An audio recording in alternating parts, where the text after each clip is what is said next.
Bismillahirrahmanirrahim. Assalamualaikum warahmatullahi wabarakatuh. Waalaikumsalam warahmatullahi wabarakatuh.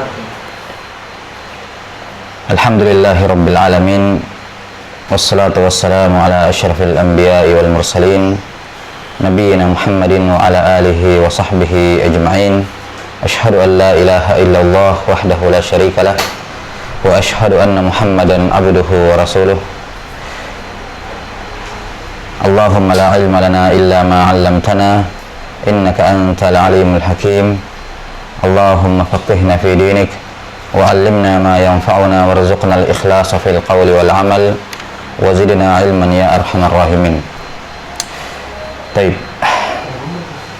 Kita lanjutkan penjelasan dari kitab Al-Adhkar wal Adab karya Syekh Abdul Muhsin bin Muhammad Al-Qasim hafizahullahu taala. Qala hafizahullah al-lisan. Sekarang sudah masuk dalam 3 bab terakhir ya, al-lisan. Kemudian ada al-akhlaq. Itu ada beberapa bab terakhir ya, 3 atau 4 bab terakhir. Nah, qala hafizahullah taala al-lisan, yakni adab-adab yang berkenaan dengan al-lisan. Lisan yakni lidah. Lisan yakni lidah. Yang dimaksud di sini adalah adab-adab dalam berbicara. Adab-adab dalam berbicara. Di mana penulis hafizahullah taala akan menyebutkan beberapa bab, di mana sebagian bab berkenaan dengan ucapan-ucapan ya yang disyariatkan, dan ada bab-bab yang tentang ucapan yang dilarang, tentang ucapan yang dilarang. Beliau hafizahullah taala membuka subbab yang pertama, kata beliau al-kalam. Bab tentang al-kalam. Halaman berapa sekarang? 214 ya. Qala an-nabiy sallallahu alaihi wasallam, man kana yu'minu billahi wal yawmil akhir falyaqul khairan aw liyasmut. Kata Nabi sallallahu alaihi wasallam, siapa yang beriman kepada Allah dan hari akhir, siapa saja yang beriman kepada Allah dan hari akhir, maka hendaknya dia berucap yang baik atau dia diam. Ya. Ini hadis, salah satu hadis yang sangat agung dalam dalam masalah al-kalam ini, di mana Nabi sallallahu alaihi wasallam mempersyaratkan atau menjadikan tanda diamnya seseorang sebagai tanda keimanan. Siapa yang diam ya, maka dia beriman. Kalaupun dia mau berbicara, maka berbicaralah yang baik. Maka hadis ini menunjukkan kepada kita bahwasanya orang yang beriman kepada Allah dan hari akhirat, asalnya dia adalah diam. Asalnya adalah apa? Diam. Ya. Tidak banyak berbicara. Kalaupun dia mau berbicara, maka dia berbicara yang baik-baik saja. Ketika dia ingin berbicara kepada kawannya, kalau ucapannya itu tidak bagus, maka dia diam saja, nggak usah dia ucapkan. Kalau ucapannya bagus, maka dia ucapkan. Dia ingin berbicara kepada gurunya, kalau ucapannya tidak bagus, nggak usah diucapkan. Kalau bagus, diucapkan. Kalau dia mau berbicara dengan orang tuanya, dengan ayah ataupun ibunya, kalau itu bagus, silakan dia ucapkan. Kalau tidak bagus, jangan dia ucapkan. Ya. Itu sebagai tanda dia beriman kepada Allah dan hari akhirat. Ya. Menunjukkan siapa saja yang tidak yang berbicara bukan dalam perkara kebaikan, ya, siapa saja yang berbicara bukan dalam kebaikan, maka dia tidak beriman atau tidak sempurna imannya kepada Allah dan hari akhirat. Nah, maka ini salah satu hadis yang agung yang menunjukkan kepada kita bahwa seorang akan mendapatkan keselamatan ketika dia diam. Ya, sebagaimana yang akan datang pada hadis yang kedua. Kemudian di sini Rasulullah SAW menggandengkan iman kepada Allah dan hari akhirat, dan ini ada banyak hadis atau ada banyak amalan di mana Rasulullah SAW mengatakan, man kana yu'minu billahi wal yaumil akhir, siapa yang beriman kepada Allah dan hari akhirat, maka hendaknya begini dan begitu. Siapa yang beriman kepada Allah dan hari akhirat, maka hendaknya begini dan begitu, ya. Jadi digandengkan iman kepada Allah dan iman kepada hari akhirat. Ya. Mengapa atau apa hikmah digandengkannya? Ya, hikmah digandengkannya iman kepada hari akhirat kepada iman kepada Allah. Ya.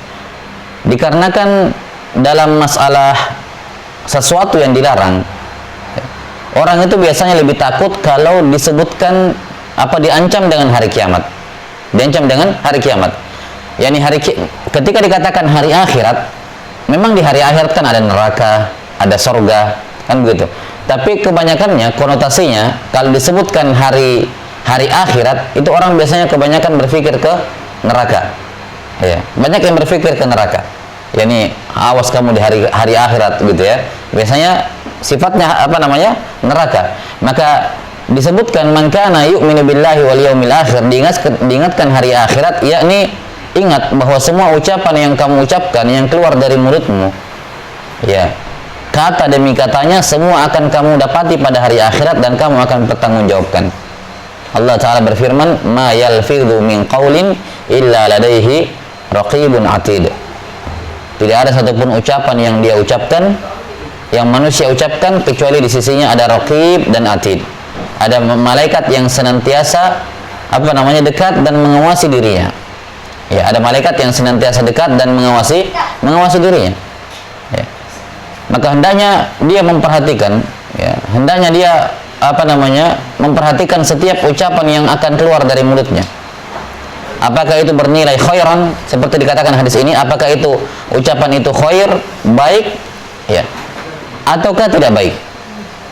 Ataukah tidak baik? Kalau dia khair, ya maka silakan dia ucapkan, tapi kalau tidak khair, maka jangan dia ucapkan. Ya. Dan Imam Ahmad rahimahullahu taala atau para ulama, ya, menyebutkan suatu permasalahan. Apakah yang dicatat oleh malaikat raqib dan atid? Apakah yang dicatat itu hanyalah ucapan yang mendatangkan pahala, ucapan baik, atau ucapan buruk saja? Ya, kita kan tahu kalau kita berucap yang baik, malaikat akan mencatat pahala, kan begitu ya? Kalau kita mengucapkan yang baik, malaikat mencatat pahala. Kalau kita mengucapkan yang buruk, maka malaikat mencatat dosa. Tapi ada ucapan-ucapan yang bukan dikatakan kebaikan, tidak juga dikatakan keburukan. Ya, ucapan-ucapan mubah. Misalnya manggil, ya, temannya. Ya, manggil kan mubah, tidak dapat pahala, nggak dapat dosa, kan begitu.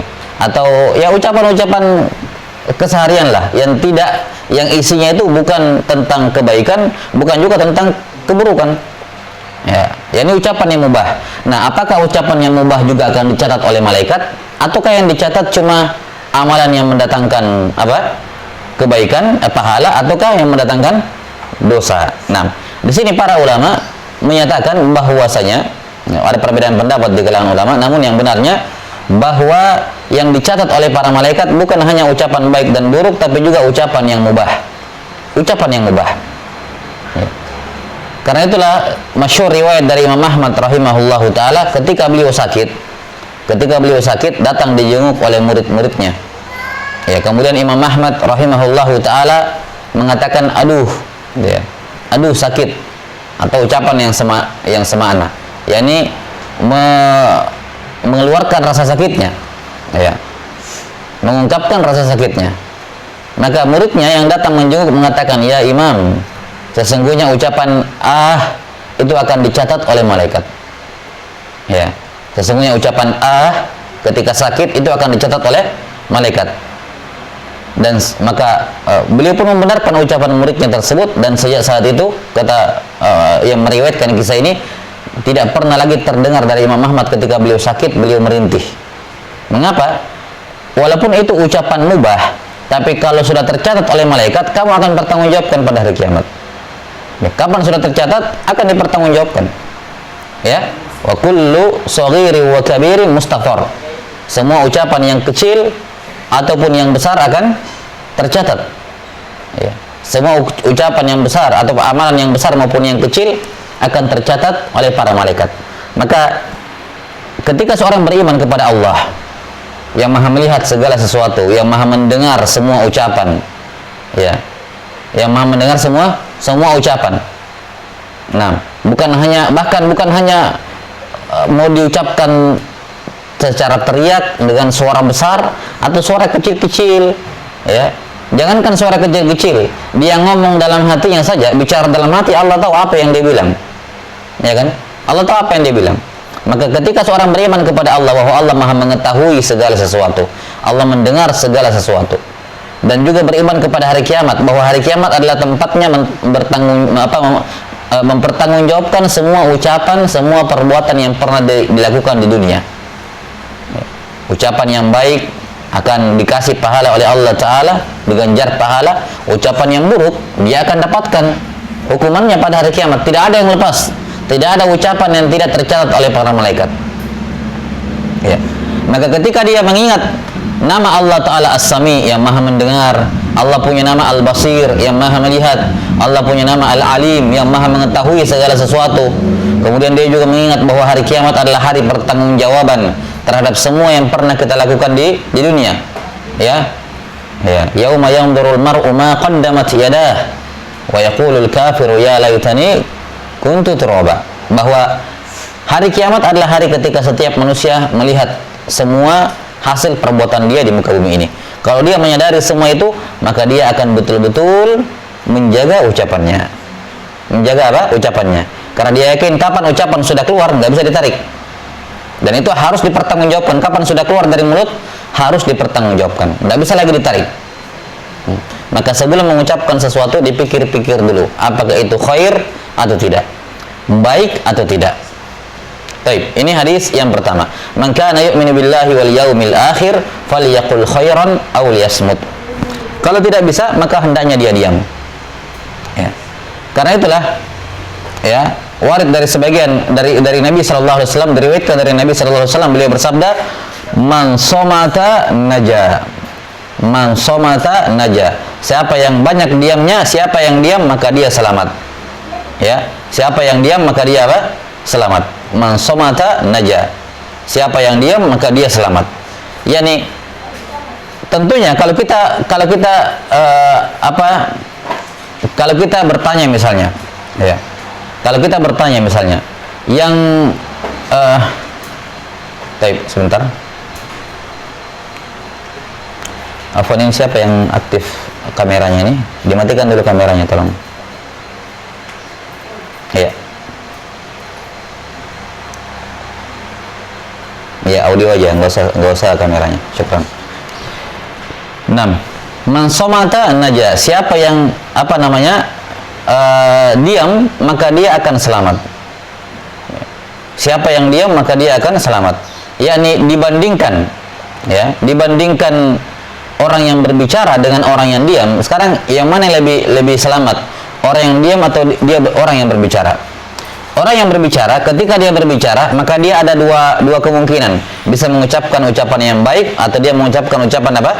Yang buruk. Yani ketika dia sudah berbicara, maka di sini ada dua nasibnya. Imma dia dapat pahala atau dia dapat dosa. Memang betul dia bisa jadi dapat pahala, tapi ada juga kemungkinan dapat dosa. Jadi 50-50, kan begitu ya? Tergantung apa yang dia ucapkan. Berbeda dengan orang yang diam. Kalau dia diam, ada nggak kemungkinan dapat dosa? Tidak ada. Makanya dia lebih apa? Dia lebih selamat. Karena orang yang berbicara, walaupun dia bisa ada kemungkinan dapatkan pahala, tapi juga ada kemungkinan dapatkan apa? Dapatkan dosa. Tergantung ucapan yang diucapkan. Tapi kalau orang yang diam, dia tidak mungkin mendapatkan dosa. Tidak akan mungkin mendapatkan dosa. Makanya kata Nabi sallallahu alaihi wasallam, man somata naja. Siapa yang diam maka dia selamat.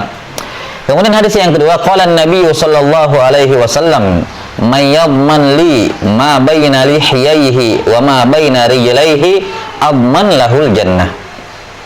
Kata Nabi sallallahu alaihi wasallam, siapa yang bisa menjamin untukku, bisa menjaga apa yang ada di antara dua janggutnya dan menjaga apa yang ada di antara dua kakinya. Siapa yang bisa menjaga itu, menjamin untukku, kata Nabi, dia bisa menjaganya, adman lahul jannah, aku menjamin dia akan masuk surga. Ya.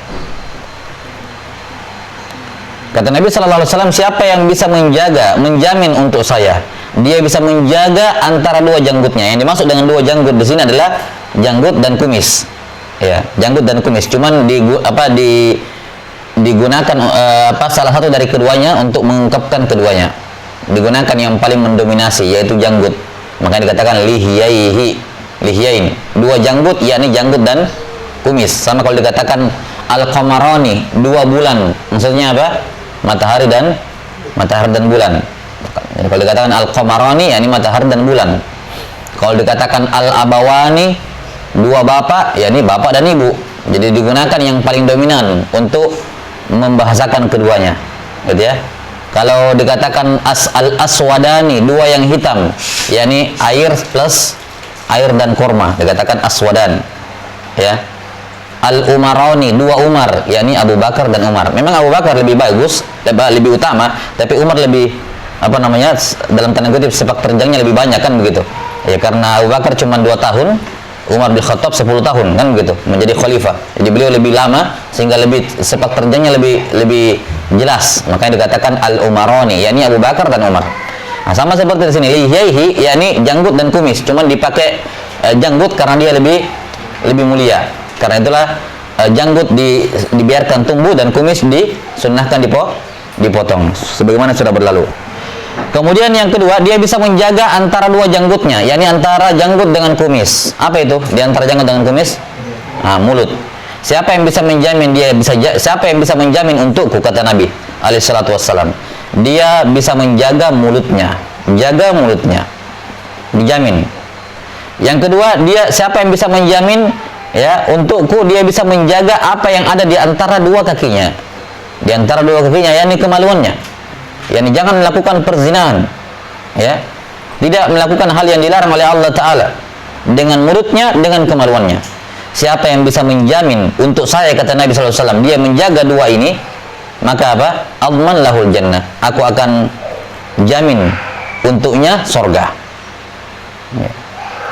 Apakah ini perkara yang mudah atau perkara yang berat? Nah, tentu saja perkara yang berat, ya kan? Tentu saja perkara yang berat, karena semua orang tahu yang paling sulit dikontrol setelah hati itu mulut, ya kan? Semua orang tahu yang paling sulit untuk dikontrol dari tubuh kita setelah hati yang paling pertama yang sulit dikontrol. Yani kadang 1 menit ini niatnya ikhlas, menit berikutnya sudah berubah niatnya, kan begitu? Susah. Ya. Kadang dia baca Al-Quran, baca ayat Quran, baca 1 lembar pertama masih ikhlas, pas sampai di lembar bawah sudah riya. Ya, bisa berubah-ubah niatnya. Yang paling susah untuk dikontrol apa? Dikontrol adalah hati. Setelah itu apa? Mulut, lisan, lidah. Ya, ini yang paling sulit.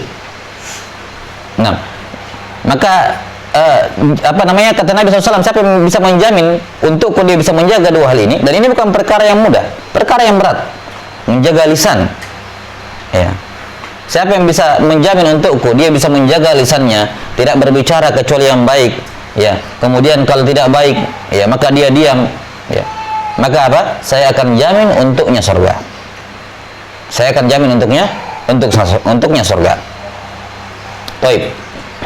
Karena itulah kita lihat bahwa penyebab terbesar atau sebab terbesar seorang masuk ke dalam neraka itu gara-gara mulut. Ya, sebab terbesar orang masuk neraka gara-gara mulut. Sebagaimana sebab terbesar orang masuk surga juga gara-gara mulut, ucapan. Ketika Nabi sallallahu alaihi wasallam bersabda, ya, al-imanu bid'un wa sab'una syu'bah. Iman punya 73 lebih cabang. Apa cabang yang tertinggi? Fa'afdaluha, dalam riwayat lain fa'alaha, cabang tertinggi apa? Qaulun, ucapan la ilaha illallah. Jadi dia yang amalan tertinggi, walaupun dia ucapan tapi dia amalan tertinggi, la ilaha illallah. Makanya tidak ada orang masuk surga kalau tidak mengucapkan la ilaha illallah. Man kana akhiru kalamihi la ilaha illallah dakhalal jannah. Siapa yang akhir ucapannya di dunia sebelum meninggal la ilaha illallah, masuk surga dia. Dan sebaliknya, sebab terbesar orang masuk neraka juga gara-gara mulut. Ketika Mu'adz bin Jabal radhiyallahu taala anhu, ya, meminta kepada Nabi sallallahu alaihi wasallam diajarkan beberapa amalan-amalan soleh, ya, Nabi SAW ajarkan beberapa amalan, ya. Kemudian di akhir hadis tersebut, ini tersebut dalam Arba'in Nawawiyah dari siapa? Mu'adz bin Jabal. Kemudian kata Nabi SAW, ala ukhbiruka bimilaki dzalika kulli. Ingin aku kabarkan kepada engkau, ya Mu'adz, kunci dari semua kebaikan. Kunci untuk mendapatkan semua kebaikan dan kunci untuk menghindar dari semua keburukan. Kuncinya, ini intinya. Siapa yang pegang kuncinya, dia akan selamat. Jelas ya? Ala ukhbiruka bimilaki dzalika kulli. Kuncinya semuanya, intinya semuanya. Ya. Maka Nabi SAW memegang lidahnya. Ya, beliau pegang lidahnya seperti ini ya. Kemudian beliau mengatakan, kuffa alaika hadza. Jaga ini lidahmu. Tahan lidahmu. Kuffa. Kuffa itu tahan. Ya, lawan dari fiil, melakukan. Al-kuf. Ya, yakni tahan lidahmu. Jangan berbicara. Lagi-lagi dikatakan jaga bicaramu, tahan bicaramu. Kenapa? Karena tidak berbicara lebih selamat dibandingkan berbicara. Tidak berbicara lebih selamat dibandingkan berbicara, sebagaimana sudah kita jelaskan tadi. Tahan lidahmu. Maka Mu'adz bin Jabal heran, katanya, ya Rasulullah, ya, apa a'inna lamu'akhadun bima takallamat bihi alsinatuna. Wahai Rasulullah, apakah kami akan disiksa pada hari kiamat hanya karena ucapan mulut kami? Kami akan disiksa gara-gara mulut. Kata Nabi SAW, sakilatka ummuka ya Mu'adz. Ya, ini ucapan apa namanya kasihan ya. Yani masa kamu tidak tahu gitu ya, pernyataan kasihan dari Nabi SAW. Sakilatka ummuka ya Mu'adz. Hal yakubbun nasa ya finnari ala wujuhihim aw qala ala manakhirihim illa ma kasabat illa hasaidu alsinatihim. Hal yakubbun nasa fi jahannama ala wujuhihim aw qala ala manakhirihim illa hasaidu alsinatihim. Ya, wahai Mu'adz, apakah ada perbuatan atau apakah ada amalan yang bisa membuat seorang manusia itu diseret di dalam neraka di atas wajahnya? Ya, atau manakhir itu nih, lubang hidung, minkhar. Kalau kita berwudu, dihirup air sampai ke minkhar, diseret di wajahnya, ya, di dalam jahanam, di dalam neraka, kecuali akibat buah dari lisan mereka. Menunjukkan bahwa semua dosa dalam neraka atau semua dosa yang menyebabkan seorang diseret dalam neraka itu gara-gara apa? Gara-gara mulut. Yahudi, Nasrani, kenapa mereka neraka? Karena mereka mengatakan Isa adalah anaknya Allah, ya kan? Uzair adalah anaknya Allah. Yang lain, orang-orang musyrikin, kenapa masuk neraka? Gara-gara lisan juga. Mereka mengatakan bahwa Allah Ta'ala memiliki atau wali-wali, orang-orang soleh bisa disembah selain Allah Ta'ala, dan seterusnya. Nah, jelas ya. Jadi penyebab atau amalan terbesar adalah amalan lisan, dan sebaliknya amalan yang menyebabkan seorang ke dalam neraka juga gara-gara lisan.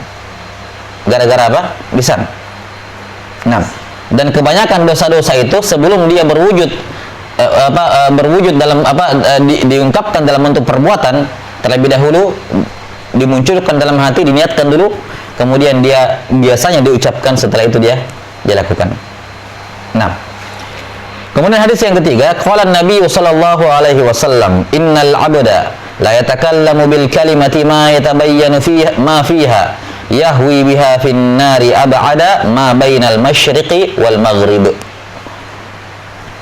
Nabi sallallahu alaihi wasallam bersabda, sesungguhnya seorang hamba, yakni ada seseorang yang dia mengucapkan suatu kalimah, yatakallamu bil kalimah, satu kata, dua kata, satu kalimat, dua kalimat, satu baris, satu paragraf, ya. Pokoknya ada seorang hamba yang berbicara dengan suatu ucapan, walaupun cuma satu kata. Dia bilang kata-kata kotor misalnya, satu kata. Ataukah sifat apa lebih panjang daripada itu? Dua kata atau satu kalimat. Ma yatabayyanu ma fiha, dia tidak memperjelas padanya. Kata penulis, ma yatathabbatu fiha, dia tidak mengklarifikasi kebenarannya. Ya, ini maksudnya dia dapat kabar dari orang. Ya, dia dapat kabar dari orang. Ataukah mungkin dia tidak dapat kabar dari orang, dia langsung berasumsi sendiri. Kayaknya ini seperti ini nih. Dia langsung berasumsi sendiri.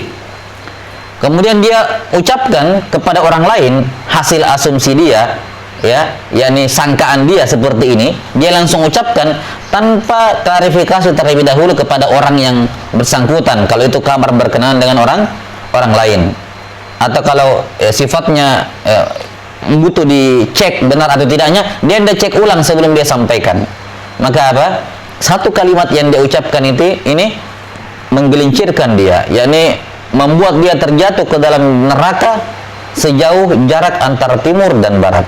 yakni kedalaman neraka itu lebih dalam dibandingkan jarak antara timur dan barat. Dia jatuh sedalam itu, dalam neraka. Iya.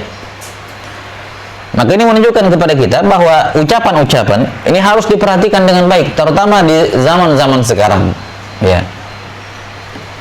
Kebanyakan kita mungkin sekarang ya masih belum punya pandangan ya, belum punya pandangan dengan apa yang terjadi di luar sana. Ya, di pondok fokus saja dulu, fokus menghafal, fokus membaca, fokus menyelesaikan hafalannya. Ya. Nah, tapi banyak orang di luar sana yang ya berkenaan dengan kejadian-kejadian di luar sana, berkenaan dengan negara, dengan politik lah, dengan ekonomi lah, atau apalah. Ya. Kemudian dia berasumsi sendiri. Kayaknya pemerintah itu seperti ini, atau kayaknya kasus yang terjadi sekarang seperti ini. Dia berasumsi sendiri. Atau dia mendapatkan kabar dari kabar-kabar yang tidak jelas. Di antara syarat diterimanya kabar dalam Islam, ini bukan cuma syarat diterimanya hadis Nabi, ini syarat diterimanya kabar secara mutlak, bahwa orang yang membawakan kabar itu harus orang siqah, orang yang terpercaya, orang yang adil. Allah Ta'ala berfirman, ya ayyuhalladzina amanu in ja'akum fasiqun binaba'in fatabayyanu. Kalau datang orang fasik bawa berita, dicek kebenarannya. Sementara kabar-kabar yang beredar, ada orang ya di dunia maya tahulah, nggak jelas siapa, dari website yang tidak jelas, bukan website resminya pemerintah misalnya, ya, atau dari bukan website resmi dari suatu lembaga, ataukah dari akun-akun yang tidak jelas dari Facebook. Namanya sih nama asli, tapi nggak tahu gimana orangnya, orang Islam atau bukan. Kalaupun dia Islam, bagaimana orangnya, ya? Apalagi akun-akun yang tidak jelas. Ya, akun-akun yang tidak jelas siapa namanya juga nggak jelas. Ya, ini tidak dibenarkan menerima kabar seperti ini. Ya, kecuali kalau kamu kenal betul orangnya. Ya, jelas ya. Baik, maka ketika seorang mendapatkan suatu kabar atau berasumsi tentang sesuatu, kemudian dia lontarkan keluar dari mulutnya kepada orang lain, maka sudah selesai masalah. Itu sudah tercatat. Kapan sudah tercatat oleh malaikat, sebagaimana di hadis yang pertama kita sebutkan, kapan sudah tercatat, maka tinggal tunggu kamu bertanggungjawabkan pada hari kiamat kelak. Karena kapan sudah keluar dari mulut, tidak bisa ditarik. Nah, kata Imam Abu Hanifah rahimahullahu ta'ala, orang yang berakal itu meletakkan lisannya, mulutnya di belakang hatinya.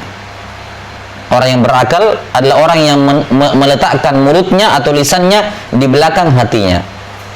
Jadi hati itu ibarat kayak pintu gerbang, ya. Pintu gerbang di situ alat pendeteksi logam misalnya kan. Nah, lidahnya di belakangnya. Kapan lidahnya mau berbicara, maka ucapan yang dia mau keluarkan lewat dulu di hatinya, dicek dulu. Hatinya mengecek, ini ucapan bagus atau tidak. Nah, kalau hatinya mengatakan bagus, maka dikeluarkan lewat mulut. Tapi kalau hatinya bilang tidak bagus, di stop di situ, tidak jadi dikeluarkan dari mulut. Nah, itu orang yang berakal, menjadikan lisannya di belakang hatinya. Nah, kalau orang tidak berakal, sebaliknya, taruh lisannya di depan hatinya. Jadi apa yang dia mau keluarkan langsung dia keluarkan. Nanti sudah keluar baru menyesal, ya kan begitu. Baru klarifikasi, baru mohon maaf, gitu.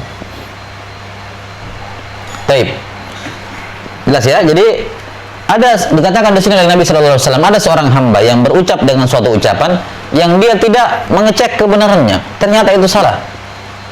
Ya, maka dengan sebab ucapan tersebut dia terjatuh dalam terjatuh dalam neraka sedalam atau sejauh timur dan barat. Nah, wallahu taala alam bisawab.